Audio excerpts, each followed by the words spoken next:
Komnas HAM melakukan pengkajian di beberapa negara yang juga kena COVID dan melakukan penanganan terhadap COVID tersebut. Salah satu yang paling penting yang kami temukan dan ini menjadi rekomendasi 18 rekomendasi yang kami kirimkan kepada Presiden, dan kemarin juga kami merekomendasikan kepada Pemda DKI Jakarta adalah bagaimana penerapan PSBB ini tegas, tapi juga berbasis pada hak asasi manusia.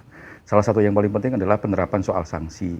Nah, sanksi ini kami memang mendorong sanksi denda atau kerja sosial. Kami menyadari bahwa memang ada pengaturan soal pidana, tapi itu tidak menjawab persoalan.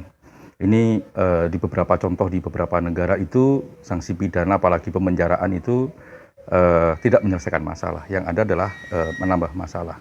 Oleh karenanya, perspektif yang kami bangun adalah walaupun ini dilakukan dengan ketat, dengan tegas gitu ya, tapi tetap berbasis pada membangun kesadaran. Jadi membangun kesadaran itu yang paling utama. Mengajak semua elemen bangsa untuk bertanggung jawab terhadap kesehatan sendiri-sendiri, terhadap kesehatan semua. Jadi kalau ada orang yang bandel, yang tidak disiplin, yang tidak mau mendengarkan, itu menurut kami memang perlu adanya sanksi, karena itu mengancam kesehatan kita semua. Nah, sanksinya apa? Ya solidaritas, denda, dan kerja sosial. Banyak pekerjaan-pekerjaan yang nantinya akan membutuhkan tenaga, membutuhkan orang gitu. Nah, bagi yang melakukan pelanggaran dalam konteks ini, ya silakan diterapkan sanksi. Misalnya kalau dia kerja sosial, ya suruh nyemprot disinfektan misalnya.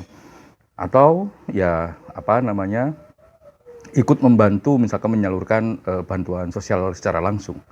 Lah itu yang kami bayangkan. Jadi memang ketegasan penting, ketaatan juga penting, tapi di atas itu semua adalah membangun kesadaran bahwa ini adalah kesehatan untuk kita semua. Itu jauh lebih penting.